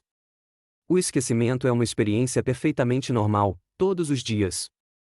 10 minutos depois de ver um filme, você provavelmente se lembra de muitos de seus detalhes, mas no dia seguinte pode se lembrar majoritariamente do enredo e dos personagens principais. Anos mais tarde, você pode se lembrar da essência da história, ou pode nem se lembrar de ter visto o filme. Esquecemos-nos muito mais do que nos lembramos. A maior parte das pessoas não gosta do esquecimento. Elas queriam poder se lembrar melhor do conteúdo do exame, do aniversário de amigos, dos períodos geológicos do tempo, e assim por diante. Mas imagine como seria a vida se você não fosse capaz de esquecer. Imagine, por exemplo, caminhar até o seu armário e lembrar não apenas da combinação do cadeado, mas das 10 ou 20 combinações de cadeado que você já utilizou. Considere o caso de um repórter de jornal russo que tinha uma memória quase perfeita. Se alguém lesse para ele uma lista de itens tremendamente longa e ele visualizasse os itens por alguns momentos, ele seria capaz de recitar a lista mesmo depois de muitos anos. Mas sua memória era tão cheia de informações que ele tinha grande dificuldade para viver normalmente na sociedade. Torturado por essa condição, ele foi internado em uma instituição. Não ser capaz de esquecer é tão mal adaptativo como não ser capaz de lembrar. Portanto, não é surpreendente que tendemos a memorizar melhor aspectos significativos. Lembramo-nos da floresta em vez de árvores individuais. O esquecimento normal nos ajuda a manter e utilizar informações importantes. O estudo do esquecimento tem uma longa história na ciência psicológica. O psicólogo do final do século XIX Hermann Ebbinghaus utilizou os chamados métodos de economia para examinar o tempo que as pessoas levavam para reaprender listas de sílabas sem sentido. Ebbinghaus forneceu muitas evidências de que o esquecimento ocorre rapidamente nos primeiros dias, mas, em seguida, os níveis se estabilizam. A maior parte de nós não precisa memorizar sílabas sem sentido, mas as conclusões gerais de Ebbinghaus se aplicam também a assuntos importantes. Você pode se lembrar muito pouco do espanhol que estudou ou dos cálculos que realizou no colégio, mas reaprender esses conteúdos levaria menos tempo e esforço do que levou para aprendê-los pela primeira vez. A diferença entre a aprendizagem original e a reaprendizagem é chamada de economia. Em outras palavras, você economiza tempo e esforço por causa do que você se lembra. Daniel Sachter identificou o que ele chama de 7 pecados da memória. Os 4 primeiros pecados, transitoriedade, bloqueio, distração e persistência, estão relacionados ao esquecimento e à rememoração discutidos aqui. Os 3 seguintes, atribuição equivocada, distorção e sugestionabilidade, são discutidos mais adiante neste capítulo como distorções da memória. Esses chamados pecados são muito familiares para a maior parte das pessoas. Sachter os vê como subprodutos de aspectos de outra forma desejáveis da memória humana. Na verdade, ele argumenta que trata-se de características úteis, e talvez, até mesmo necessárias para a sobrevivência. A transitoriedade é causada pela interferência. A transitoriedade da memória é a degradação da memória ao longo do tempo. Ebbinghaus observou esse padrão em seus estudos de sílabas sem sentido. Muitos teóricos antigos argumentavam que esse esquecimento resultava da degradação no traço de memória no sistema nervoso de uma pessoa. Na verdade, algumas evidências indicam que as memórias não utilizadas são esquecidas. Contudo, as pesquisas das últimas décadas determinaram que a maior parte do esquecimento ocorre em razão da interferência de outras informações. Informações adicionais podem levar ao esquecimento por meio de interferência proativa ou retroativa. Em ambos os casos, a informação competitiva substitui aquela que estamos tentando recuperar. Na interferência proativa, informações antigas inibem a capacidade de se lembrar de novas informações. Por exemplo, se você estuda para a prova de psicologia, passa a estudar para a prova de antropologia e, então, faz a prova de antropologia, o seu desempenho na prova pode ser prejudicado pelo seu conhecimento sobre psicologia. Na interferência retroativa, novas informações inibem a capacidade de se lembrar de informações antigas. Então, quando chega a hora de fazer o teste de psicologia, seu desempenho pode ser pior, porque você recorda o conteúdo de antropologia recém-reforçado. O bloqueio é temporário. O bloqueio é uma falha na recuperação. Essa falha ocorre quando uma pessoa é temporariamente incapaz de se lembrar de algo. Você não consegue se lembrar do nome de uma canção favorita, esquece o nome de alguém que está apresentando a outra pessoa, tem um branco em algumas partes ao atuar em uma peça, e assim por diante. Esses bloqueios temporários são comuns e frustrantes. Roger Brown e David McNeil descreveram outro bom exemplo de bloqueio. O fenômeno ponta da língua, em que as pessoas experimentam uma grande frustração ao tentar recordar palavras específicas, um tanto obscuras. Por exemplo, quando solicitado a fornecer uma palavra que significa patrocínio concedido a um parente, em negócios ou na política ou um instrumento astronômico para encontrar a posição, as pessoas muitas vezes têm dificuldade. Às vezes, elas sabem com qual letra a palavra começa, quantas sílabas ela tem e possivelmente a sua aparência. Mesmo com essas pistas para recuperação parciais, elas não conseguem trazer a palavra exata à memória de trabalho. O bloqueio muitas vezes ocorre por causa da interferência de palavras que são semelhantes, de alguma maneira, como no som ou significado, e que se repetem. Por exemplo, você pode repetidamente chamar uma conhecida de Margarete, embora seu nome seja Melanie. O fenômeno de ponta da língua aumenta com a idade, talvez porque as pessoas mais velhas tenham mais lembranças que podem interferir. A distração resulta da codificação superficial. A distração é a codificação desatenta ou superficial dos eventos. A principal causa da distração está em não prestar atenção. Por exemplo, você distraidamente se esquece onde deixou suas chaves porque, quando as largou, estava indo atender o telefone. Você esquece do nome de uma pessoa com quem estava falando há 5 minutos porque estava prestando atenção em seu rosto, não em seu nome. Você esquece se tomou suas vitaminas de manhã porque foi distraído por uma pergunta interessante de seu companheiro de quarto. Lembre-se que, quando a sua memória prospectiva falha, você não consegue se lembrar de ter feito algo. Muitas vezes, esse tipo de distração ocorre porque você está envolvido em outra atividade. Por exemplo, quando executa uma tarefa automática, como dirigir, seus pensamentos conscientes podem não incluir a experiência da condução. Sua mente pode vagar para outras ideias ou lembranças. Essa falta de atenção pode produzir consequências graves. Por exemplo, nos Estados Unidos, ao longo dos últimos 15 anos, mais de 600 crianças, na sua maior parte bebês, morreram porque foram deixadas sozinhas em carros quentes. Em muitos casos, o pai ou a mãe se esqueceu de deixar a criança na creche em seu caminho para o trabalho. É fácil imaginar esquecer seu almoço no carro, mas seu filho? Esses incidentes são raros, mas parecem ser especialmente prováveis quando a rotina típica do pai ou da mãe não inclui deixar a criança na creche. Enquanto o pai ou a mãe estava dirigindo, seu cérebro passou para o piloto automático e automaticamente passou para o processo de dirigir até o local de trabalho em vez de passar primeiro na creche. Durante a maior parte de nossas atividades diárias, é claro, estamos conscientes de apenas uma pequena parte de nossos pensamentos e comportamentos. A amnésia é um déficit na memória de longo prazo. Às vezes, as pessoas perdem a capacidade de recuperar grandes quantidades de informação da memória de longo prazo. Esse déficit é uma amnésia. Esse tipo de perda de memória não é um dos 7 pecados de Sakhter. A amnésia resulta de doenças, lesão cerebral ou trauma psicológico. Os 2 tipos básicos de amnésia são a retrógrada e a anterógrada. Na amnésia retrógrada, as pessoas perdem memórias pregressas para eventos, fatos, pessoas e até mesmo informações pessoais. A maior parte dos retratos da amnésia nos meios de comunicação envolve a amnésia retrógrada, como quando um personagem em uma novela acorda de um coma e não se lembra quem é. Em contrapartida, na amnésia anterógrada, as pessoas perdem a capacidade de formar novas memórias. Como discutido no início deste capítulo, Henry Molaison teve um caso clássico de amnésia anterógrada. Ele era capaz de se lembrar de informações antigas sobre seu passado, mas, depois de sua cirurgia, perdeu a capacidade de formar novas memórias. No entanto, Henry Molaison pode ter adquirido algum novo conhecimento semântico sobre coisas que ocorreram após 1953. Por exemplo, quando recebeu uma lista de pessoas que se tornaram ou não famosas após 1953, Henry Molaison foi capaz de fornecer alguma informação sobre elas. Essa nova aprendizagem pode ter ocorrido por meio de sua extensa repetição de materiais durante um período prolongado. Quando questionado sobre Lee Harvey Oswald, Henry Molaison descreveu-o como o homem que assassinou o presidente. Oswald disparou no presidente norte-americano, John F. Kennedy, em 1963. Isso aconteceu muito tempo depois da cirurgia de Henry Molaison, mas muito tempo antes de os pesquisadores o testarem.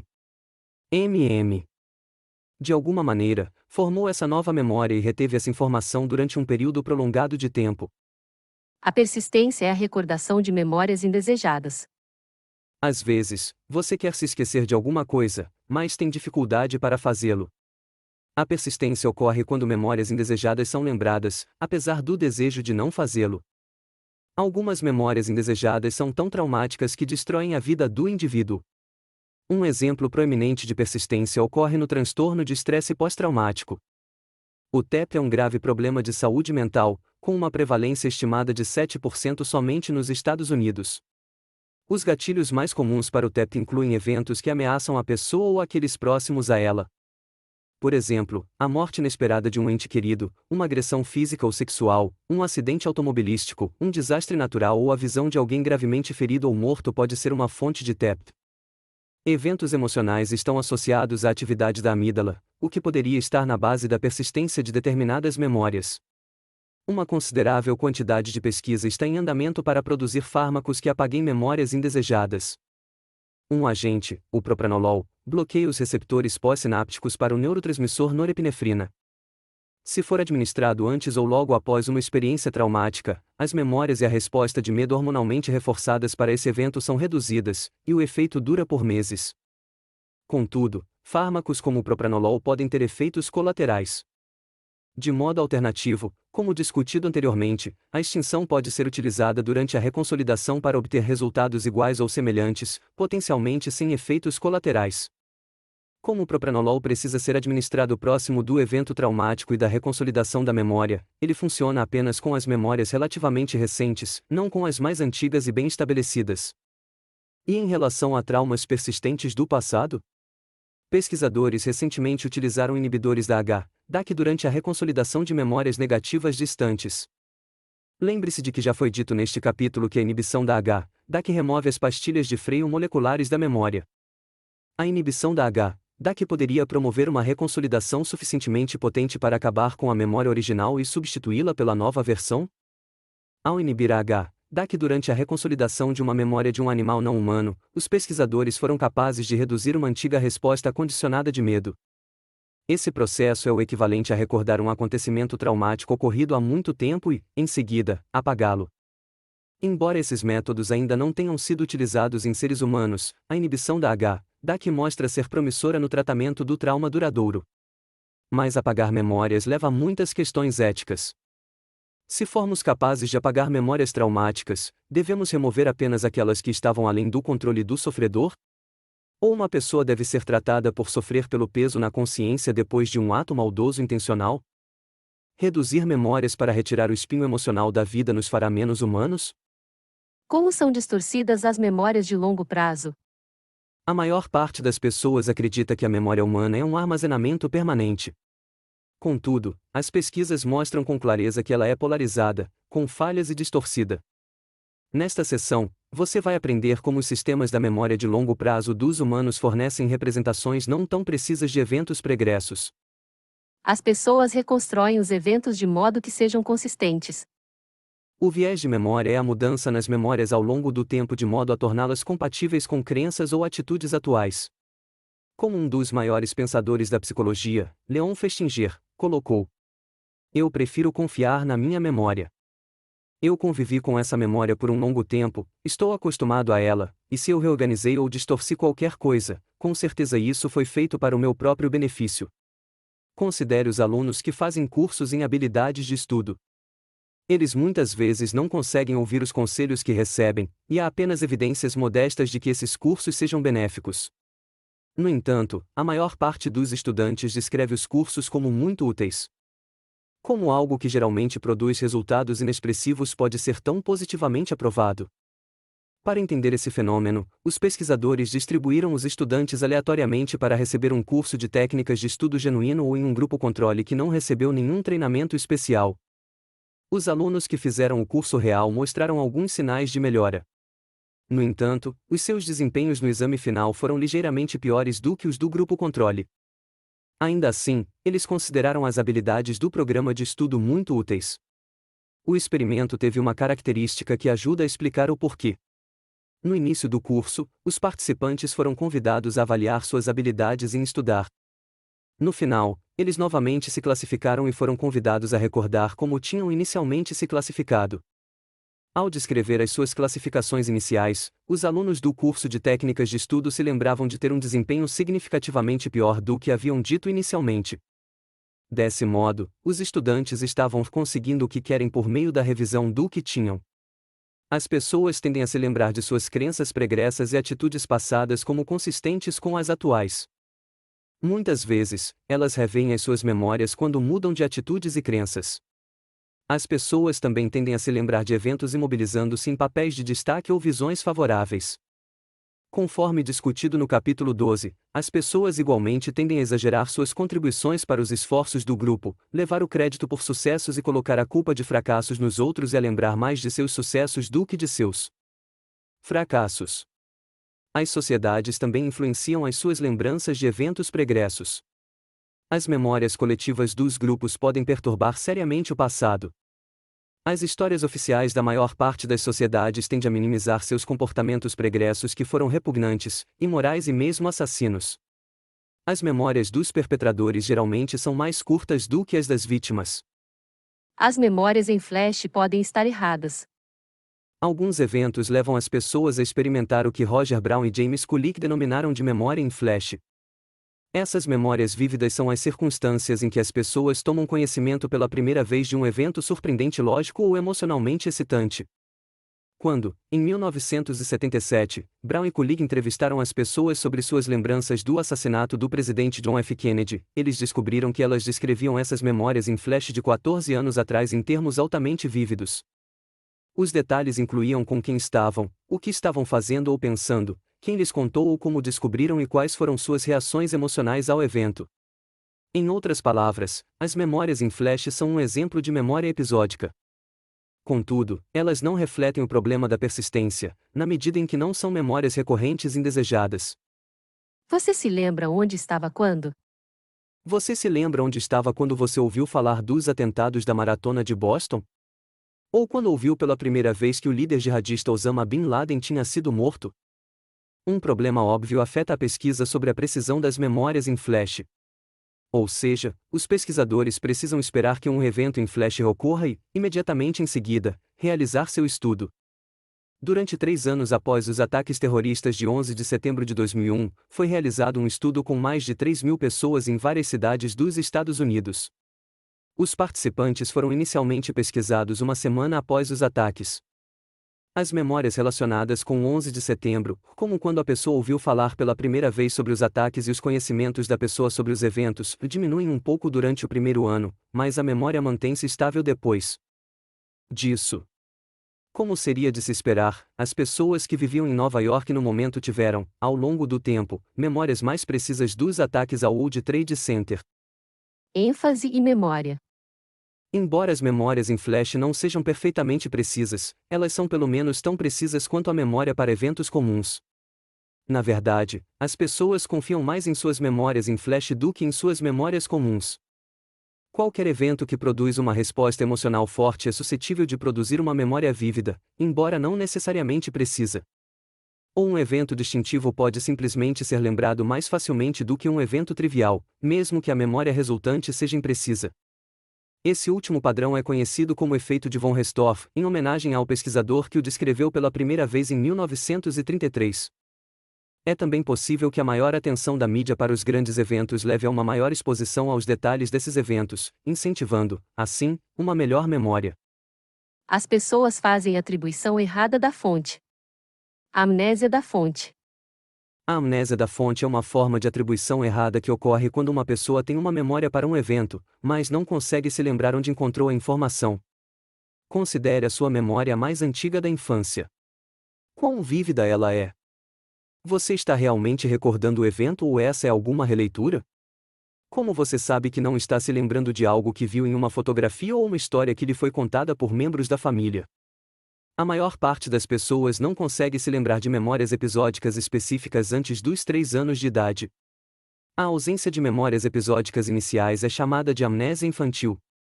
Esse tipo de perda de memória pode ser decorrente da falta de capacidade linguística do início da vida, bem como de lóbulos frontais imaturos.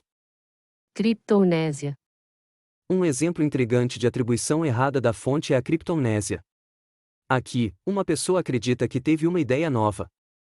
Em vez disso, a pessoa recuperou uma ideia antiga da memória e não conseguiu atribuir a ideia à sua fonte apropriada. Por exemplo, os estudantes que tomam notas textuais durante a realização de pesquisas em bibliotecas às vezes experimentam a ilusão de que compuseram as próprias frases. Esse erro pode mais tarde levar a uma acusação de plágio. George Harrison, o falecido Beatle, foi processado porque sua canção de 1970 My Sweet Lord é muito semelhante à canção He's So Fine, gravada em 1962 pelos Chiffons.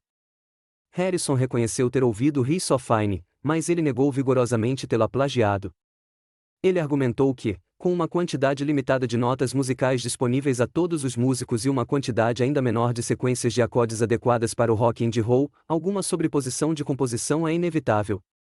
Em um veredicto controverso, o juiz decidiu contra Harrison. Memória tendenciosa na sugestionabilidade. Durante o início da década de 1970, Elizabeth Loftus e colaboradores realizaram uma importante pesquisa sobre as memórias tendenciosas. Os resultados demonstraram que as pessoas podem desenvolver memórias tendenciosas quando fornecidas informações enganosas. Esse erro é o pecado da sugestionabilidade. Esses estudos geralmente envolviam mostrar aos participantes da pesquisa um evento e, em seguida, fazer-lhes perguntas específicas a respeito. As diferentes formulações das perguntas alteravam as memórias dos participantes para o evento.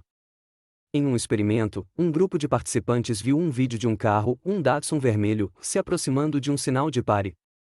Um segundo grupo viu um vídeo da mesma cena, mas com um sinal de preferencial em vez de um de pare. Perguntou-se, então, a cada grupo. Algum outro carro passou pelo Datsun vermelho enquanto ele estava parado no sinal de pare? Alguns participantes do segundo grupo afirmaram ter visto o Datsun vermelho parado no sinal de pare, apesar de tê-lo visto se aproximando de um sinal de preferencial. Em outro experimento, Loftus e John Palmer mostraram aos participantes um vídeo de um acidente automobilístico. Quando os indivíduos ouviram a palavra esmagou aplicada ao vídeo, eles estimaram que os carros trafegavam em uma velocidade maior do que quando ouviram contatou, bateu, chocou ou colidiu. Em um estudo relacionado, os participantes viam um vídeo de um acidente automobilístico e, em seguida, eram questionados sobre ver os carros destruídos ou batidos um no outro.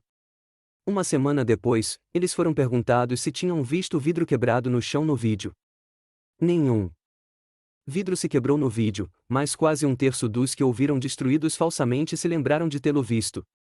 Poucos dos que ouviram batidas se lembravam de vidro quebrado. Esses tipos de análogos de laboratório são apropriados para estudar a precisão da testemunha ocular?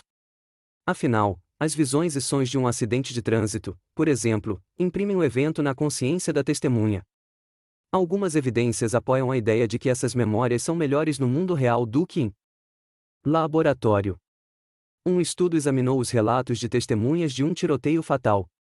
Todas as testemunhas foram entrevistadas pela polícia em um prazo de 2 dias após o incidente. Meses depois, os pesquisadores descobriram que os relatos delas, incluindo os detalhes, eram altamente estáveis. Como o estado emocional afeta as memórias, faz sentido que os relatos de testemunhas sejam mais vívidos do que os de participantes de pesquisas experimentais. Entretanto, ainda não está claro quão precisas eram inicialmente essas memórias estáveis. Além disso, ao recontar suas histórias uma e outra vez, para a polícia, para amigos e parentes, para os pesquisadores, e assim por diante, as testemunhas oculares podem inadvertidamente ter desenvolvido memórias mais fortes para detalhes imprecisos. Essa alteração pode ocorrer em razão da reconsolidação tendenciosa na sugestionabilidade. As pessoas têm memórias falsas. Com que facilidade as pessoas podem desenvolver memórias falsas?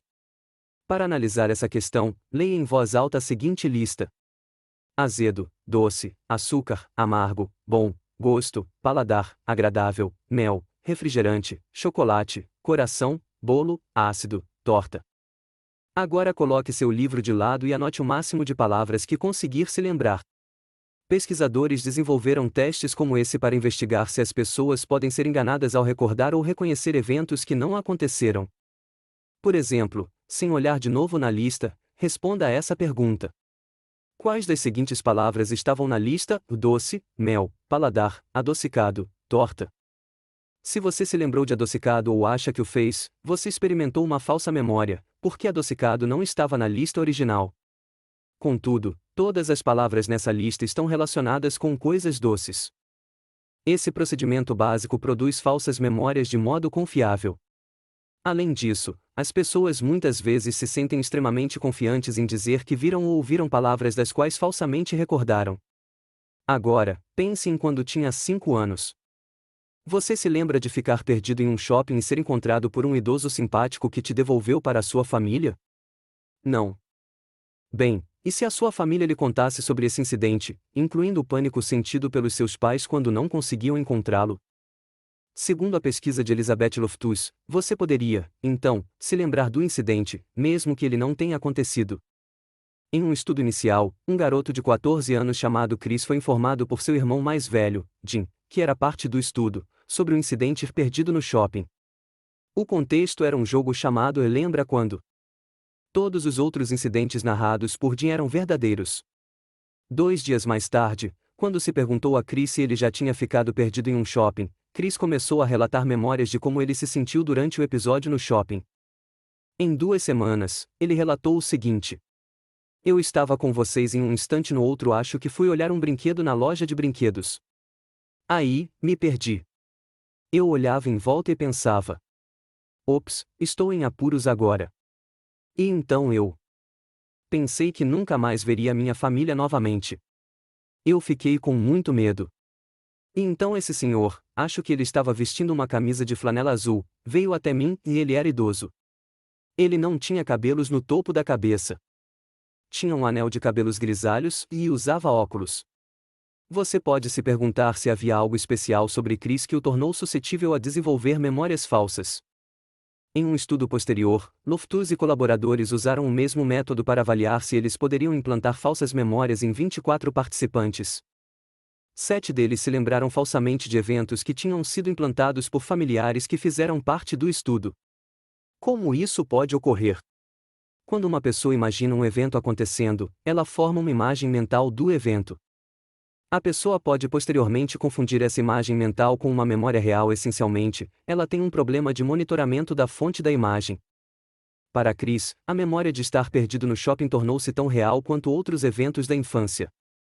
As crianças são particularmente suscetíveis, e falsas memórias, como ter os dedos presos em ratoeiras ou precisar ser hospitalizado, podem ser facilmente induzidas nelas. Contudo, é improvável que memórias falsas possam ser criadas para determinados tipos de eventos incomuns, como receber um enema. As memórias reprimidas são controversas. Ao longo das últimas décadas, um dos debates mais acalorados na ciência psicológica tem se centrado nas memórias reprimidas. De um lado, alguns psicoterapeutas e pacientes afirmam que as memórias de eventos traumáticos reprimidas por tempo prolongado podem ressurgir durante a terapia. As memórias recuperadas de abuso sexual são as mais comumente relatadas como reprimidas. No início de 1990, houve uma série de notícias sobre celebridades que relataram recuperar memórias de tal abuso. Em contrapartida, os pesquisadores da memória, como Elizabeth Loftus, salientam que poucas evidências credíveis indicam que as memórias recuperadas são genuínas ou pelo menos suficientemente precisas para serem críveis. Parte do problema é mais bem resumido por Daniel Sachter. Estou convencido de que o abuso infantil é um grande problema em nossa sociedade. Não tenho nenhuma razão para questionar as memórias de pessoas que sempre se lembraram de seu abuso ou que tenham espontaneamente se lembrado de um abuso anteriormente esquecido por conta própria. No entanto, estou profundamente preocupado com algumas das técnicas sugestivas que foram recomendadas para recuperar memórias reprimidas. Sachter alude à assustadora possibilidade de que falsas memórias para eventos traumáticos tenham sido implantadas por terapeutas bem-intencionados, mas mal orientados. Evidências convincentes indicam que métodos como hipnose, regressão de idade e recordação guiada podem implantar memórias falsas. Em alguns exemplos infames, os adultos acusaram seus pais de abuso com base em memórias que os acusadores posteriormente perceberam não serem realidade, mas produtos da terapia. Considere o dramático caso de Diana Albrook. Albrook chegou a acreditar que havia sofrido abuso. Também acreditava que tinha sido envolvida em um ritual de abuso satânico que incluía matar um bebê.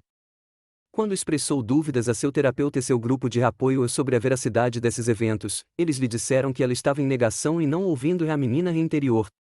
Afinal, os outros membros do grupo de apoio recuperaram memórias de serem envolvidos em rituais satânicos de abuso. Após Albrook deixar seu grupo de terapia, ela passou a acreditar que não tinha sido abusada e não tinha matado. Significativamente, embora milhares de pacientes tenham se lembrado de atos rituais, nenhum único caso já foi documentado nos Estados Unidos, apesar de extensos esforços de investigação do Estado e da aplicação da lei federal. Compreensivelmente, as pessoas de ambos os lados do debate sobre memórias reprimidas têm crenças fortes e apaixonadas. Embora as pesquisas mostrem que algumas técnicas terapêuticas parecem especialmente suscetíveis a favorecer falsas memórias, seria um erro descartar todos os relatos de adultos de abuso antigo. Alguns casos certamente poderiam ter ocorrido e ter sido esquecidos até mais tarde, e não se pode ignorar as memórias de vítimas reais. Na segunda metade da década de 1990, a incidência de memórias recuperadas caiu drasticamente. No entanto, não se sabe se essa queda ocorreu por causa da menor atenção da mídia aos relatos, porque menos pessoas procuraram terapia para descobrir suas memórias passadas ou porque os terapeutas pararam de usar esses métodos sugestivos. Sua revisão do capítulo. O que é memória? A memória é a capacidade do sistema nervoso de manter e recuperar habilidades e conhecimentos. A memória pode ser de curta ou longa duração. A memória também pode ser imprecisa e tendenciosa. A memória é o processamento da informação. De acordo com o modelo de processamento da informação, a memória é formada por 3 fases: codificação, armazenamento e recuperação. A informação codificada é consolidada para o armazenamento por meio de alterações nas conexões sinápticas que podem ter duração curta ou perdurar permanentemente. Uma vez armazenada, a informação precisa ser recuperada para ser lembrada. A memória é resultado da atividade do cérebro. A memória está distribuída por muitas áreas do cérebro, incluindo o hipocampo, o lobo temporal medial e as áreas corticais sensoriais. A potenciação de longa duração oferece um modelo de como as conexões sinápticas podem ser reforçadas durante a aprendizagem. A reconsolidação oferece um modelo de como as memórias mudam durante a recordação. Esse modelo sugere que durante a recuperação, os eventos no presente podem ser incorporados de modo a alterar permanentemente memórias do passado. Como as memórias são mantidas ao longo do tempo? A memória sensorial é breve. A memória sensorial detecta informações do ambiente de todos os 5 sentidos e as retém por menos de 1 segundo. Essa memória capacita o cérebro a experimentar os eventos do mundo como um fluxo contínuo. A memória icônica é a memória sensorial visual. A memória ecoica é a memória sensorial auditiva. A memória de trabalho é ativa. Muitos pesquisadores da memória da atualidade descrevem mais precisamente a memória de curto prazo como a memória de trabalho. Esse sistema de processamento ativo mantém uma quantidade limitada de itens disponíveis para utilização dentro de 20 a 30 segundos. A extensão da memória de trabalho pode ser aumentada pela recordação em blocos, a organização da informação em unidades significativas. A memória de longo prazo é relativamente permanente. A memória de longo prazo é um espaço de armazenamento relativamente permanente, praticamente ilimitado. A informação é mais suscetível de entrar na memória de longo prazo se for repetidamente ensaiada, profundamente processada ou ajudar a nos adaptarmos ao ambiente. A memória de longo prazo é distinta da memória de trabalho, como evidenciado pelo efeito da posição na série de estudos de casos de indivíduos com determinados tipos de danos cerebrais. Como são organizadas as informações na memória de longo prazo? O armazenamento de longo prazo é baseado no significado.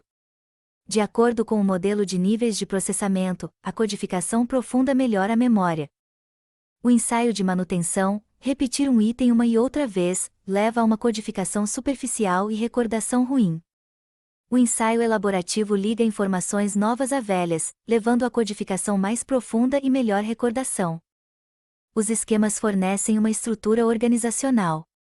Os esquemas são estruturas cognitivas que nos ajudam a perceber, organizar, processar e usar informações. Podem levar à codificação tendenciosa de acordo com as expectativas culturais. A informação é armazenada em redes de associação. De acordo com os modelos de rede de associação, as informações na memória são armazenadas em nós, e os nós são conectados por redes com muitos outros. Ativar um nó resulta na disseminação da ativação a todos os nós associados dentro da rede. As pistas para a recuperação fornecem acesso ao armazenamento de longo prazo. As pistas para a recuperação ajudam na rememoração da memória. Estímulos ambientais, incluindo o estado interno e o contexto externo, são codificados às experiências. Exposições a estímulos semelhantes podem servir como pistas para a recuperação, demonstrando o princípio de especificidade da codificação. Mnemônicos são estratégias que podem melhorar a recuperação por meio do uso de pistas para a recuperação. Quais são os diferentes sistemas da memória de longo prazo? A memória explícita envolve esforço consciente. A memória de longo prazo é dividida a vários sistemas. A memória explícita é um sistema que contém memórias episódicas para eventos pessoais e memórias semânticas para o conhecimento geral sobre o mundo. As memórias explícitas são com frequência chamadas de memórias declarativas, porque exigem esforço consciente para declará-las como conhecimento. Acredita-se que a memória episódica e a memória semântica sejam sistemas distintos, com base em evidências de algumas vítimas de danos cerebrais que demonstram evocação de memórias semânticas, mas não episódicas. A memória implícita ocorre sem esforço deliberado. As memórias implícitas são memórias automáticas que são restauradas sem esforço deliberado e sem consciência. Um tipo de memória implícita é a memória do procedimento usado para desempenhar um comportamento. Outras memórias implícitas podem influenciar na cognição, por fazer as coisas parecerem ser mais familiares do que o são, na ausência de memória da fonte das informações. A memória prospectiva consiste em se lembrar de fazer algo. A memória prospectiva nos possibilita lembrar de fazer as coisas no futuro. Ela pode ser tanto automática quanto controlada. Quando a memória falha, a transitoriedade é causada pela interferência. Sachter identificou 7 pecados da memória. Transitoriedade, bloqueio, distração e persistência estão relacionados com esquecer e lembrar. E atribuição equivocada, distorção e sugestionabilidade são distorções da memória. Embora irritantes, os 3 primeiros pecados são úteis e talvez até mesmo necessários para a sobrevivência, uma vez que reduzem a memória para informações irrelevantes. A transitoriedade é a degradação da memória que ocorre ao longo do tempo. Essa degradação provavelmente é causada pela interferência retroativa e proativa de memórias mais antigas e mais recentes. O bloqueio é temporário. O bloqueio é uma falha comum na recuperação que ocorre quando uma informação bem conhecida não pode ser recuperada, como no fenômeno da ponta da língua. O bloqueio provavelmente é decorrente da interferência transitória de outra informação, já que a informação esquecida geralmente é recordada mais tarde, em um contexto diferente. A distração resulta da codificação superficial. A distração consiste no esquecimento causado pela codificação superficial dos eventos. A desatenção resulta na codificação superficial e distração. A amnésia é um déficit na memória de longo prazo. A amnésia é a incapacidade de recuperar grandes quantidades de informação da memória de longo prazo. A amnésia é anormal e pode ser causada por lesão cerebral, doença ou trauma. A amnésia retrógrada é a perda de memórias do passado. A amnésia anterógrada é a incapacidade de armazenar novas memórias. O paciente Henry Molaison sofria de amnésia anterógrada. A persistência é a recordação de memórias indesejadas. A persistência é a repetição contínua de memórias indesejadas. A maior parte das pessoas experimenta algumas memórias persistentes de eventos desagradáveis ou constrangedores. Eventos altamente estressantes ou traumáticos podem causar persistência significativamente perturbadora, como no transtorno do estresse pós-traumático. A reconsolidação pode reduzir a persistência, mas apenas para memórias recentes. Os inibidores da DAC podem ajudar a apagar memórias antigas persistentes, mas são necessárias mais pesquisas. Além disso, apagar memórias pode envolver preocupações éticas. 7.6 Como são distorcidas as memórias de longo prazo? As pessoas reconstroem os eventos de modo que sejam consistentes. O viés de memória é a mudança nas memórias ao longo do tempo de modo que essas se tornem compatíveis com crenças ou atitudes atuais. O viés de memória tende a lançar às memórias uma luz favorável e é comum entre indivíduos, grupos e sociedades. As memórias em flash podem estar erradas. As memórias em flash são memórias episódicas vívidas de eventos surpreendentes, lógicos ou que despertam emoções. Elas não são mais precisas do que outras memórias episódicas, embora as pessoas normalmente as relatem com mais confiança. As pessoas fazem atribuição errada da fonte. A atribuição errada da fonte é a distorção de memória que ocorre quando as pessoas têm recordações incorretas de tempo, lugar, pessoa ou circunstâncias envolvidas com a memória. O efeito da falsa fama, o efeito latente, a amnésia da fonte e a criptomnésia são exemplos. A amnésia da fonte é a memória de um evento sem a memória da fonte. A criptomnésia é a incapacidade de se lembrar da origem de uma ideia, então a ideia é lembrada como original, mesmo que possa não ser. Memória tendenciosa na sugestionabilidade. A sugestionabilidade é o desenvolvimento de memórias tendenciosas em razão de informações equivocadas. A sugestionabilidade poderia influenciar no testemunho ocular, já que as pesquisas mostram que as testemunhas oculares podem desenvolver memórias tendenciosas com base no modo em que são questionadas. As pessoas têm memórias falsas. As memórias falsas são criadas como resultado da tendência natural de formar representações mentais de histórias. Essas representações mentais podem, então, ser incorporadas a memórias episódicas verdadeiras. A maior parte das pessoas é suscetível à formação de falsas memórias de eventos que poderiam ter acontecido, mas não de eventos improváveis. As memórias reprimidas são controversas. Psicólogos continuam debatendo a validade das memórias reprimidas. Algumas técnicas terapêuticas são altamente sugestivas e podem contribuir para a ocorrência de falsas memórias reprimidas.